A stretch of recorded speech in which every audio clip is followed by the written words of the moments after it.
Welcome to another episode of the Intimate Conversation with Women of Color show. This show is available on your favorite podcast platform as well as YouTube. So make sure that you subscribe, that you share, leave comments. I want to hear from you. Go to DenineO'Gara.com and leave me a voice message or a comment. I want to hear what you think about the show and what you're looking forward to, as well as how it's impacting you. So today's guest is Dominique Jones. Dom is a Huntington Beach community leader, small business owner, and coach. She is passionate about working with families and youth.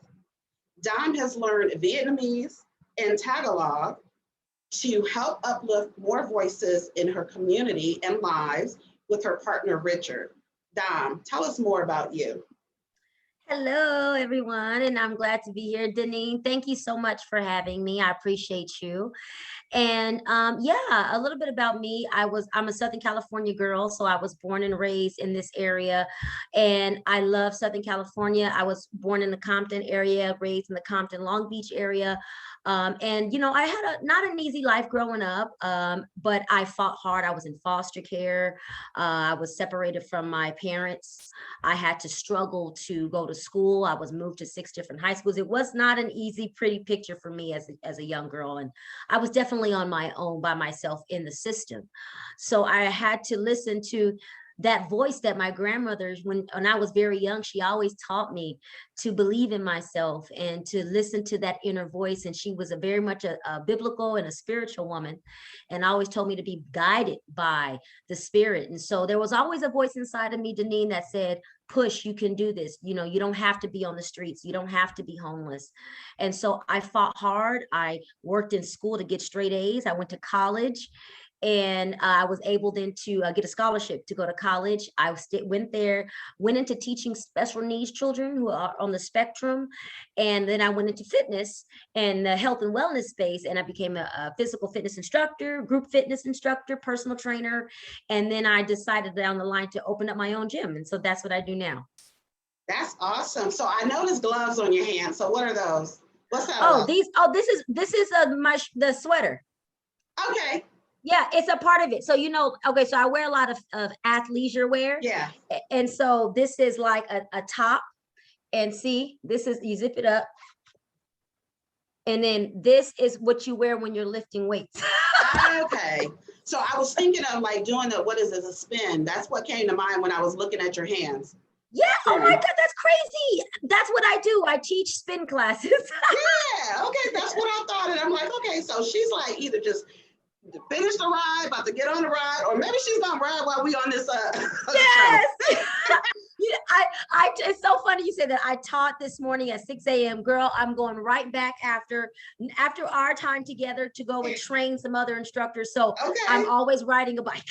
Awesome. That's beautiful. That's beautiful. So, the area that you live in, yes. Again, you're very focused on your community. Like you're all about Huntington Beach, right?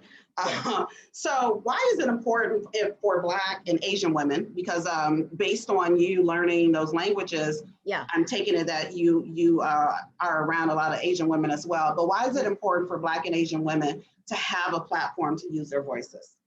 Well, Deneen, so there is of course, a large African-American community here in the LA area, as well as there's not as many in Orange County because that's where I live, but there is enough to where they're not being represented properly in places like Orange County. And they need people of color, women of color, who are in public spaces and have a place at the table to represent them.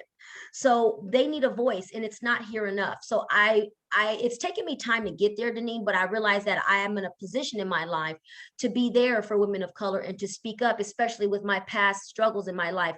A lot of other women of color, young girls, especially teenage girls, who don't have answers and feel lost. And I would like to guide them because I didn't have guidance. So that's one thing. And second thing is that there's a large Vietnamese community. Actually, it's the second large Vietnamese community outside of Vietnam itself is here in what we call Garden Grove, California. So I didn't mention earlier, but I was a missionary and for a long time. Okay. And I was raised on the Bible, and I was a missionary for, I'd say, about 10, 11 years. And I traveled the Wow. country teaching people scriptures. So, and just how to live a good life. And so I learned Vietnamese and Tagalog to help those people in communities like this to also be able to talk to them as well. Got it. So I really love connecting people, and Asian women and Black women are often disenfranchised in different ways, but similar. Black women are always maligned for being too strong or being too this, too something, To too something, something. right? You know? And I'm so sick of it because what it does is that it's intentional. It robs us of our voice and our power, Yeah, it you know. does. And you know, we feel like, well, who's there for us, who's standing up for us? And I'm sick of hiding my power so that Mm, I'm not judged, shrinking who I yeah, am, shrinking my spirit. None of us should have to do that, right? absolutely. Yeah, so that for me is a powerful motivation for as a Black woman. And with Asian women, they are often in their cultures, they're often treated as little, as small. You're only here to do this. You know what I mean? And they're not allowed to be elevated. Yeah. And I want to bring them the idea that, yeah, you can stand up. Yes, you don't have to walk behind a man just because you can use your voice. And so those are some of my motivating factors to helping these type of people. No, and I love that. And so, two things that came to mind. So, I actually had an experience today. And so, there's a to be continued with it. And so, we were working on something, and the way the person is often they are, to me, I feel like they're being defensive. Mm. And kind of like with that, what you were just saying about being too strong, whatever, it's like, why are you on the defensive? Like, what is it about me that puts you on the defensive, or why is it that you took it that way, right? So because it's not me, it's you. So why did you take it that way? Like nothing in it was delivered, intended to mean what it appears that you took. So I'm going to have a conversation with the individual, right? So that's why I say it's to be continued. But Wow. another thing, I was on the plane with someone, and I wanted cookies, right? I fly Delta, and they have these biscotti cookies. Love them. Oh, Always yes, I want know yeah, those. right? Those are good. Right. So I'm like, hey, you got any cookies? And they didn't, right? And so the woman next to me, she was like, oh yeah, cookies. She's like, I have some, and she offered them to me. And I said, no, thank you, right? And left it at that. Part of me was thinking to go on and further explain, but then I was like, no, I don't know her or anyone an explanation. I don't want the cookies. And that's enough, right? And so I think that often women, we're always having to explain or feel that we need to explain, but we don't need to. It doesn't, what you think, what that woman thought, it was not my business. I don't want the cookies. So there's that. I hear you. Yeah, we, like you said, we always have to explain ourselves. Yes, I'm tired of that too, Denise. Right? Like, no, thank you. And that's good enough.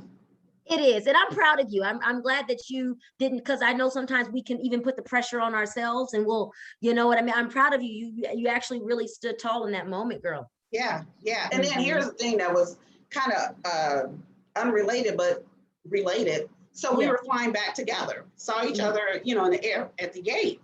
And I was like, hey. And so she was saying, she had her granddaughter. She's like, hey, remember the nice lady on the plane? So that would, to me, that just goes to show she didn't feel any kind of way. Wow. And again, whether she did or didn't, not my issue. Right. But she didn't. So that just goes to show, or that's an example for us that it's okay to say no, no, thank you. You don't have to explain anything to anybody. You know. Oh, I love that. And I even love how you said afterward, she was like, oh, the nice lady, like it even goes to show you that I think that there's a systemic and a societal pressure that is ingrained in Black women, especially. Yes. And then we can turn things in our head because we think, oh, am I being to this? Do I need to explain myself? Yep. And honestly, we sometimes, again, that society, and then we put the pressure on ourselves. That's an unlearning, Deneen, and absolutely, it's not easy. No, it is not. And you are so right. But I feel that at this time, yes, and I think it all started last year, especially, is that we're in that. We're having an awakening to where it's, no, I don't owe you anything. I'm going to take my time off. And when I take my time off, I'm off. I'm not available. You know what I'm saying? Right. And there's that, right? So we're standing up and we're using our voices. And again, not concerned about how you're going to take it.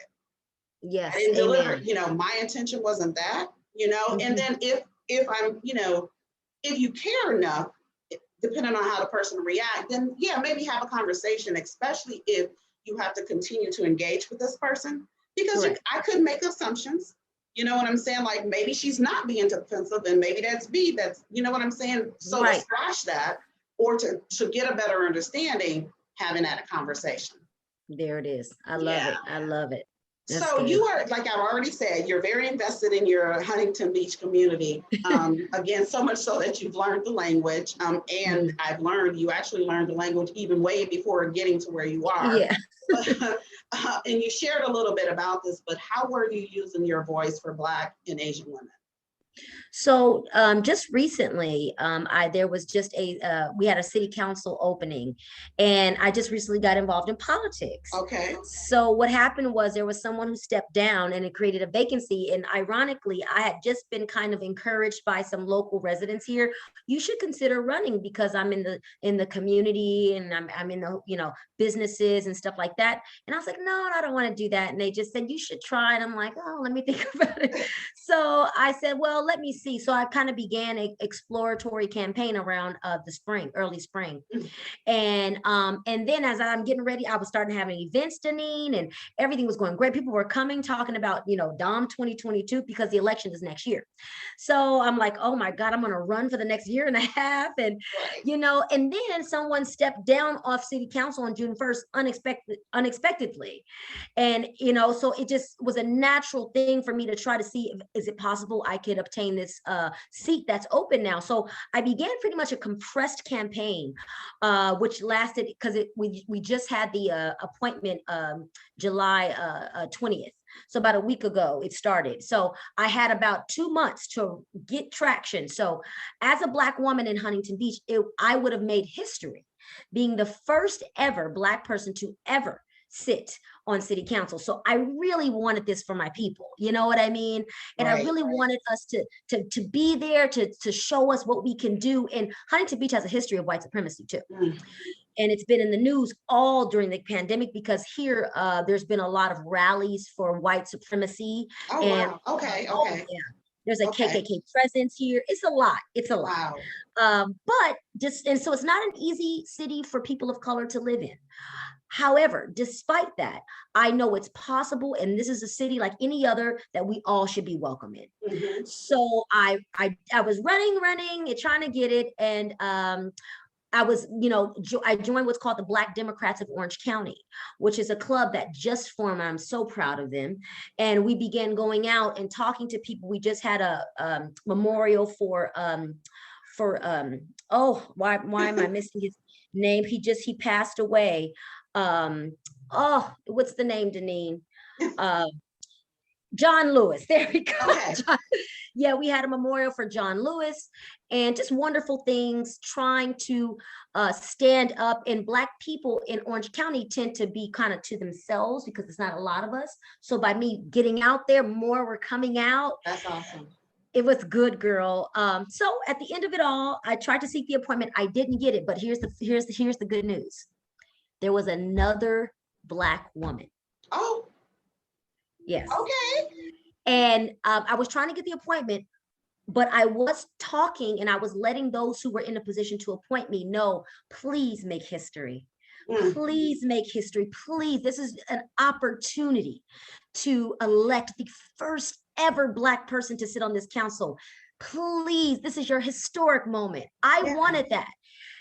And they didn't choose me, but they chose another Black woman.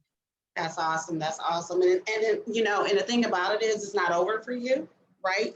Unless you choose for it to be in this space, right? So that's amazing. Wow. So Yeah. I'm really, I'm listening to you and I'm, trying to like get the geography. We were kind of talking about, along the coast and now where is Huntington Beach? Because ground for me, I know Venice Beach, I know Redondo Beach, Manhattan Beach, Bruce Beach. Let me call out Bruce Beach. Oh yes, girl. Okay, the Black Beach that was Yeah, taken, that was taken. but that they're returning. There's talks about that. Yeah. So why Huntington Beach? Well, I'll tell you this. I moved to Huntington Beach. I came here and I came here a while ago when I was married. I'm divorced now, Okay, but I was married for a time and then we moved here got it. for his work. So it was a city I didn't expect to live in, Yeah. you know. And I was honestly, and I've told this to friends vocally, that I was really concerned because I didn't know much about the city. I'm like Surf City, because that's what it's called, Surf City. And so we have the US Surf Open here. It's a big tourist city. People love Okay. coming to Huntington Beach. So I'm like, well, cool, But what I didn't realize is that living in the community, there is a lot of prejudice that only if you are a person of color, you know what that is like and what that Right. feels like. When you walk into a store, people stare at you. When I've had people straight out call me the N-word, Wow. it's intense. And I didn't know that until I lived here for a number of years.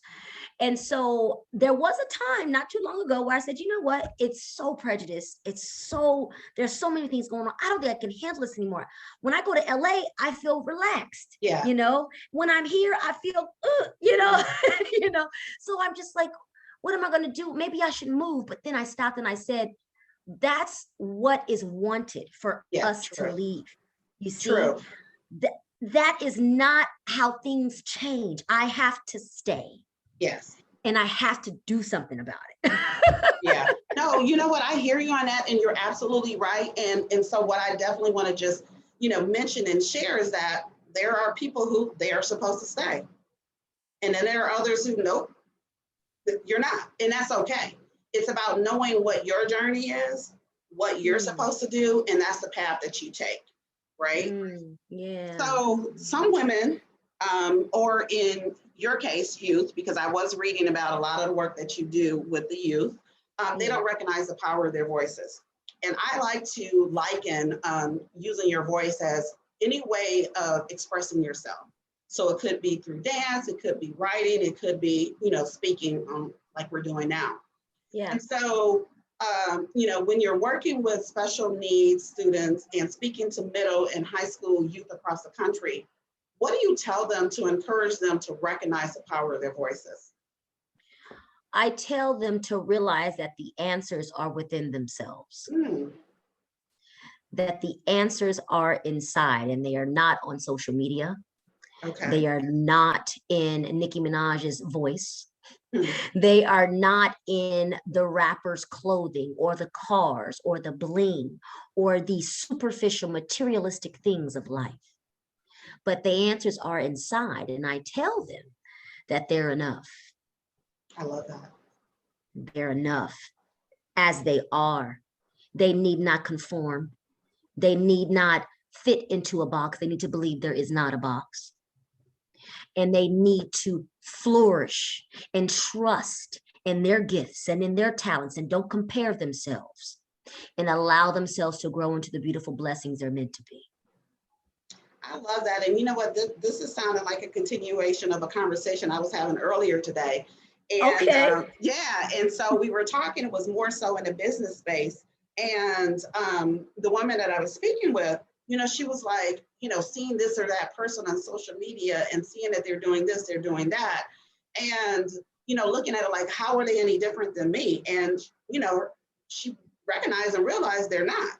You know what I'm saying? So they're not. And like, we're all gifted with things. We're all given the same amount of time, but we have different paths, right? Yeah. And often on social media, you don't see the grind that came before.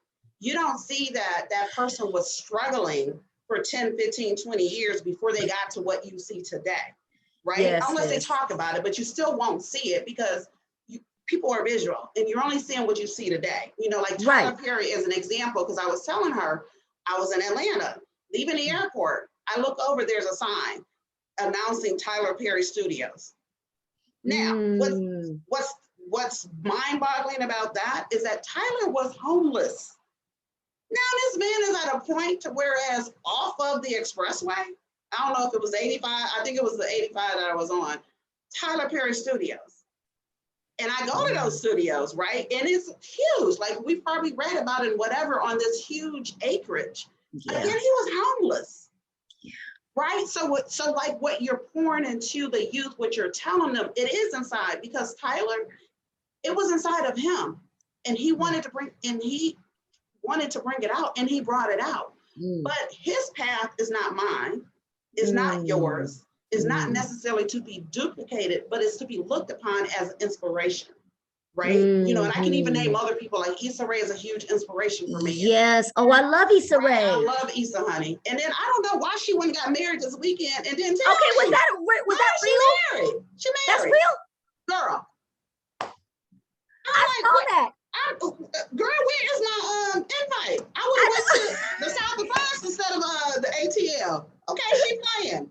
But you know, but those people, we all have our own journeys. Yes. And it's up to us, like we were talking, to catching up to the vision moments. It's up to us to decide what we want to do with it and then do that thing. Oh, that's so beautiful. Catching up to the vision. Girl, I gotta write that down. Yes. That is like, honestly, that's exactly what I need to hear too right now. And Deneen, I got to tell you what you're doing right now, the work that you're doing and elevating the women of color voices. And it is beautiful. First of all, you're a beautiful woman. You're full of light. I love the light that you share and the words you share. And you're a blessing to me because, you know, being with you and seeing you and hearing what you're doing is inspiring to me. And I need to hear that too. I'm grateful for you right now. Thank you. You know what? We do need to hear it from each other. Right? There's, yes, you know what I'm saying? Because again, a conversation I was having earlier today, you know, we were pouring into one another because that's what we're here to do. And we have to do more of that because again, if not us, then who? Then who? Right? Yes. Then who? So I want to pivot. Okay. So in memory of my sister, author and poet Soul True, I want to encourage women to think about any deferred dreams and then to take action. So was there ever a time that you had a deferred dream, delayed dream? And if so, what did you do? You know what it was? I'll tell you, it was kind of in line with a little bit of the story I told you earlier. So when I was a teenager, actually. So when I was around 13 years old, I was taken from my home. And I had to go into foster care for the next 5 years of my life until I emancipated. Okay. And during that time, I was completely on my own on the streets. I went to 11 different group homes, foster homes, and facilities. And I bounced around a high school. And I remember this, and listen to this, Deneen, my social worker. She told me, because I was in Compton, and she told me, she said, Dominique, the only way for you out of this is to get out of this situation and not end up like a lot of the girls I saw around me who are getting involved with gang members, getting pregnant, being on drugs and prostitution, legit. So I didn't want to be like that, you know? And she said, the only way for you out of this is education. She said, you gotta go to school. You got to do well. And ironically, I love school. So I was always a school girl. Yeah. So I said, that's what I have to do. She was like, you have to focus and buckle down. So I listened. And so the delayed dream was going to college. That was a delayed dream. Okay. I wanted to go to college. I really wanted to escape the world that I was in because unfortunately that was my trauma. Right. And I had to get through it. And my way through it was fighting to get straight A's and good grades and staying focused in the midst of a life and a circumstance that was nothing normal. Okay. And I felt like a ball just being tossed around a room and just not ever being able to rest. And I'm trying to get that outlet, that escape out the door. And so when I was a senior in high school, let me tell you this, because I've been moved around so much, I had lost like 4 classes in credit. And in order to graduate with my class on time, I had to take those classes over again. So that summer, I booked out my summer. I took every class. I graduated at the very top of my class. I got 10, 11 scholarships, girl, and my dream came true. And I went to college in Minnesota. All right. Okay. So that was my delayed dream, but I fought for it. And I say to other women and other young girls, it's possible, but you do have to put in the work. I love that. I love that. Everything that you just said. That's awesome. And so also what's kind of interesting is that when I graduated high school, I started college to pursue social work. So kind of going back to you asking me like what got me to wanting to or elevating the voices, it's Yeah. all tied in, right? I mentioned to you about the diversity and inclusion work and now I'm in talent development, but it's all tied in. And I used to be one that was like, yeah, go get that money. Now I'm like, focus on your passion because I feel the money will come. You know what I'm Yes. saying? So, I mean, Mhm. I feel that way. I can't, say that was my path because it was about, nope, not going to be a social worker because there's no money in that. Like I would need to get a master's in order to get some money and didn't Mhm. want to do that. Right. So Mhm. for me, it was like, nope. And sometimes you do have to go after the money and that's okay as well. But if Right. you're able to follow that passion because it never leaves you, That's it's right. going to peak back up, like, hey, I'm still here. Yeah. Yeah. So, yeah, And following your passion, Janine, is always the surefire way to ensure that everything in your life is lined up with what your purpose is. Because absolutely. I have a mission in my life to so through my health and wellness classes, I teach people it's not just movement. I say movement is medicine.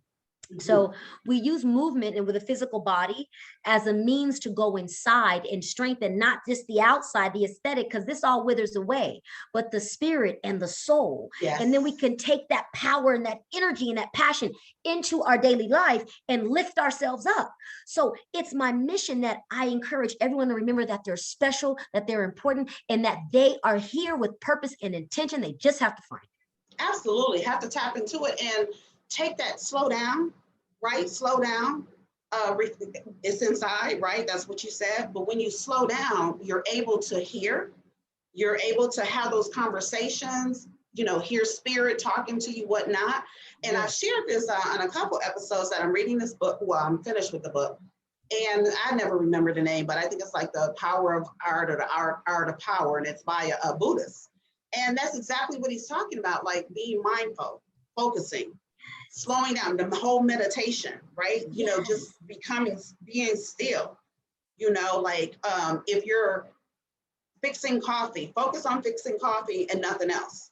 Just that thing that you're Mm. doing. And it's so true because when we are still, you talked about earlier, about practicing and how things are ingrained. When we're still, it's the weight of the world is there. We're thinking about, what do I need to do when I get up? Like what that conversation that I just had, like, okay, I need to fold clothes. I need to do this. I need to do that. And we Yeah. have to fight ourselves not to have those thoughts. And so, in the book, one of the ways is to focus on that one thing. So that's Mhm. it. Like when those other thoughts try to compete, no, coffee, pouring the grinds into the cup or whatever the situation, pouring the water, like just focusing on that. And so, absolutely, absolutely, Wow. we need to get back to that because the world has just gotten all in our heads and Yeah. it's just so much going on. And you know, what you're talking about is like I think of that as what do they say, being present. Being Absolutely. present, right? Like that presence of mind. It's really powerful. It's like when you're that present, the stress melts away, huh? Absolutely. Yes. Mhm. Absolutely. And you know what? And it's interesting because I shared it with some colleagues. I'm like, oh, no, hey, when this started happening, like, go walk, girl, stop what you're doing, go for a walk. You know what I'm saying? And just focus on that walk. Don't even think about what has you upset, etc. And so that's another thing, that I want the audience to know is that when Yes. you learn things, share it. Share with other people because you're not receiving it just for yourself. You're Yes. receiving it so that you can pour it into somebody else so that you can pass it on. Because going back to this book, it's about centering yourself, but to be happy, to happiness and joy is also in what you can do for others. It's not material things. You already mentioned that. It's not those things. Right. And that joy in yourself and then what you can do for other people. And on that point about like sharing it, I'm a big believer in that in service. I Yes. believe I read a book by Jay Shetty called Think Like a Monk. I think you'd like that book too. It's a good read. It's a good Think Okay. Like a Monk. Okay, look it up. I will. And that book, he says that the key to life, the key to living a life that truly unfolds itself to you, so Mm, that you discover, yes. live, and breathe your purpose. The key is service. Hmm. It's service, and serving others with your heart, with your energy, with your resources, if it's money, but time and energy. Time and energy, the things you cannot get back. You can always get back money, but you cannot get Right. back time and energy, girlfriend. No. No. But serving others with that is what I believe is the most important thing. Yeah, and and when I was reading the book, I was thinking about Tina Turner because Mm, that's what Buddhism is, what got her out of her abusive relationship. yes. And so, so for those that are like, well, how is that relevant? Buddhism, that's I'll call it commercial, Yeah, a commercial example, Tina Turner, and how that flipped her whole life. And so I'm like, there's something to this, right? it is. It is. I think a lot of people look at Buddhism and they think of it as a religion, but actually, I became very, because I was raised a very evangelical Christian, and over the course of my life, I've learned that that's one line of thought, Yes, and yes, that there one. are many. Yes, But in studying Buddhism, it's not a religion; it really is a philosophy. yeah, And if people knew that more, I think they would be more inclined to right. learn about it, because A it's a way of very, life. yeah, Yes. it's beautiful actually. Yeah, Mhm. yeah. No, definitely. And so before, I go into the last part of the conversation, I want to kind of mention how we connected. And so if I'm Yes, not mistaken, I believe I reached out to you on Twitter, on Instagram. Instagram. Okay. And you were like, yes. Yeah, So, the power of yes. And then it's also an example of everything that you're saying, that you are about that, right? Because you didn't know me. You didn't know me. Here's this woman reaching out saying, hey, I would love to have you. And you yeah. said yes, and here we are today. And I'm enjoying this conversation. It's a very powerful conversation. So I definitely, appreciate you again for saying yes. But so And moving into, oh, go ahead. oh no, and I just want to say, before you say that, I just want to say, and I said yes because I believe in vibrations.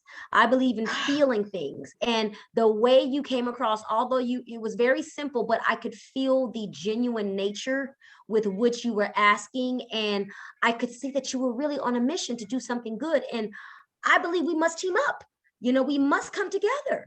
And Yes. so, Deneen, you reaching out to me shows your kind of your passion within you to say, you know what, I'm going to go for it, and really try to bring more women of color together. And I was honestly, I was very happy to do it. So, girlfriend, it is my honor to be with you, girl. Oh, thank you, Dom. Thank you, thank you, thank you. All right. So Okay.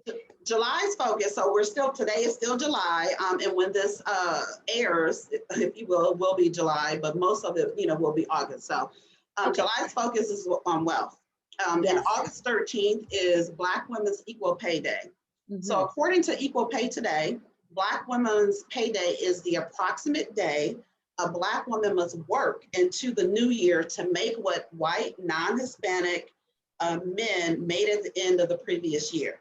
So Wow. based on ACS census data, the 2021 wage gap for Black women compared to non-Hispanic white men is 63 cents. What are your thoughts on the pay disparity? And thinking about wealth, how do you define it? And what is the relevance of wealth building? Well, first off, I think that the disparity is disgusting. That's the first. I'm just going to be flat out honest with Right? you. It really is. It smacks of a system that is built for white patriarchal success, Mm-hmm. and that's just the truth. It's the truth. And it smacks of a system, a society that has been built that way and is still disenfranchising people who are not Caucasian or white and are not male. And it's disenfranchising, especially, as you know, Black women. Wealth for me, I would define wealth, and it's not rich, it's different. This is how I Right. see it. Right. For me, when wealth is defined, I define it as a wealth that cannot be it cannot be, even if you tried, it cannot be undone. It's almost like generational wealth. Yes. It's something that, for example, you see a lot of people, they pass on money to their children, millions and millions of dollars. They couldn't spend all the money if they tried. You Right. know what I'm saying? Correct. To me, that's how I see wealth. And in our society, unfortunately, because of the history of slavery and how that from the very inception, it prohibited our people, Black people, from obtaining property and gave it away Yeah. to white individuals and people. It has inherently disenfranchised us down to this day. Black women and Black men do not have the same resources and, available to them. And it's a constant catch up. That's really never going to happen unless there's an equalizing right now. Yeah. So for me, I really see it as an unfortunate situation that we live in, but I do see it as a something that we have to continue to stand up and speak about and fight against and talk about and have the uncomfortable conversations, you know, because that's honestly, as silly as it sounds, the conversations lead to action. So we have Absolutely. to continue to do that. What was your last question? I'm sorry. No, it was and what you actually answered it, because I Okay. asked about, you touched on it a bit, but what is the relevance of wealth building? Oh yes. Well, that is definitely important. And I mean, I'm not trying to disenfranchise, or I'm not trying not to speak about other minority groups, but as you know, as a Black woman, my Black community is important to me. And Yeah. I have to speak up because I do feel that we are the most, maligned in this department, the most desecrated when it comes to wealth. And so we need to teach our youth, Yes. our young Black women and men, the importance of wealth building, accounting, what that looks like, how to take responsibility for your finances and not spend them on a pair of Nikes. We don't need to do that. But how to pay for, not just pay our bills, but how to build and Yeah. save and invest. Like, that is essential to the Black community and to Black America's success. No, it absolutely is. And everything that you said, we don't do that because we don't know that.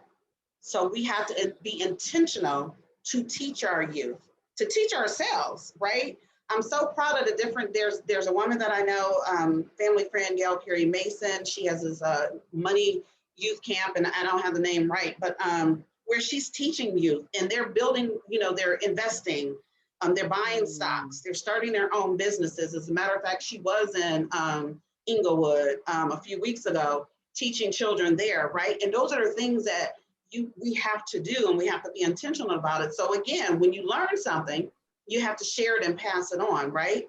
Right. Because the other communities, they do, right? They do. And even like, other non-white, other races and whatnot, they have advantages because, well, we talk systems.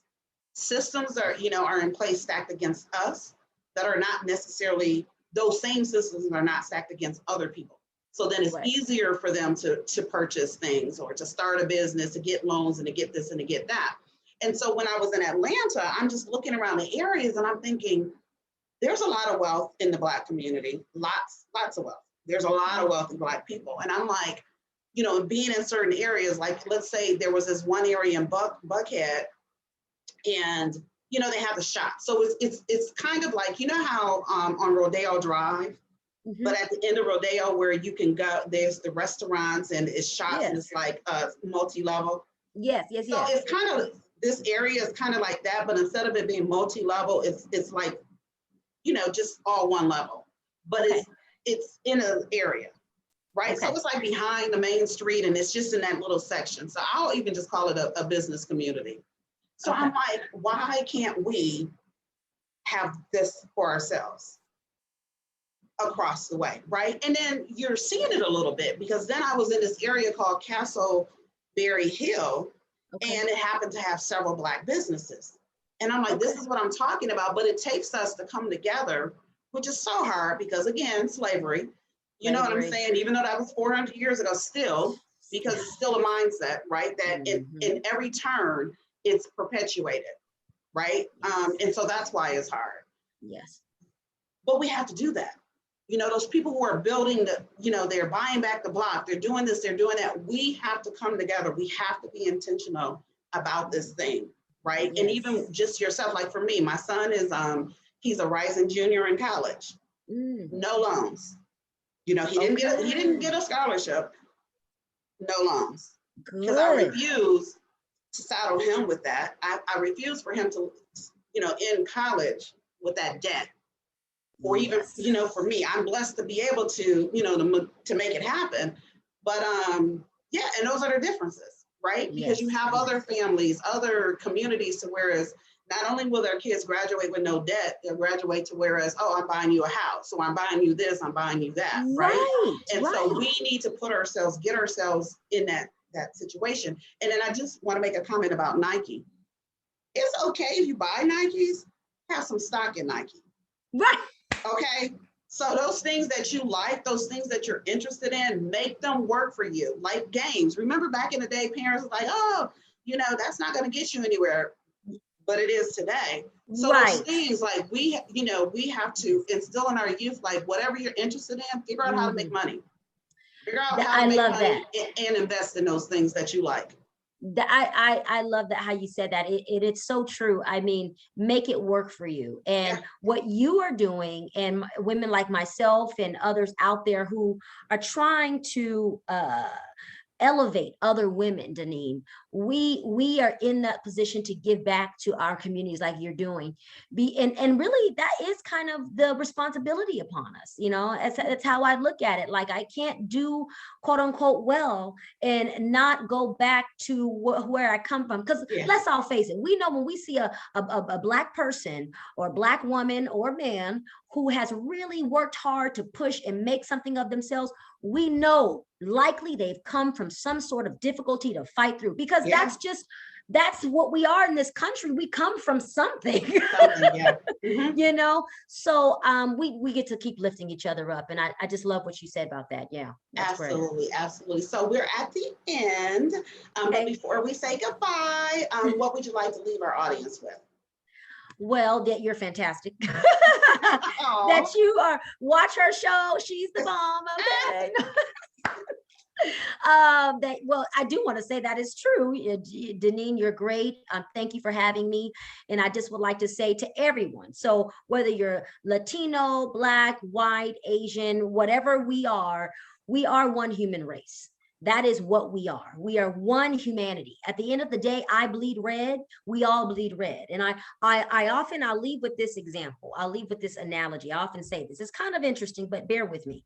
So the analogy is, let's say you were in need of an organ transplant. Okay. So you needed a heart or a lung. You needed it to survive. And you were, unfortunately, you are waiting for someone to be willing to donate their organ to you so that you can live. Okay. So let's say someone passes away. The doctor comes to you and says, Deneen, we have someone, unfortunately, they passed away, but they were an organ donor and they're a match for you. Deneen, whether you are a Black woman as you are, or you're a white woman, or you're a Latino, whatever, is the first thing you're going to say to that doctor, what race was he? What? That wouldn't even come close to your mind. And it's because of this. At a very intrinsic level, you know that we're all the same. And that person's heartbeat is going to pump in you just like any other, because we're all the same. Yeah. So at the end of the day, I want to say we're all the same. We all get to work together as a human collective to enrich and build each other up. And I only hope that I do what I'm supposed to do on this earth in that regard. I love it, Dom. I thank you so much for your time. I love everything that you're doing. You're intentional with everything that you're doing, and how you're pouring into other people. Again, for you saying yes to being on the show, I so appreciate you. I'll let you know when I'm out your way, and if we're able to our paths across, then so be it. Yes, girl. Again, I appreciate you, and so I do want to just say to the audience, thank you so much for your loyalty. Thank you for those who come back every week, who may pop in every now and then.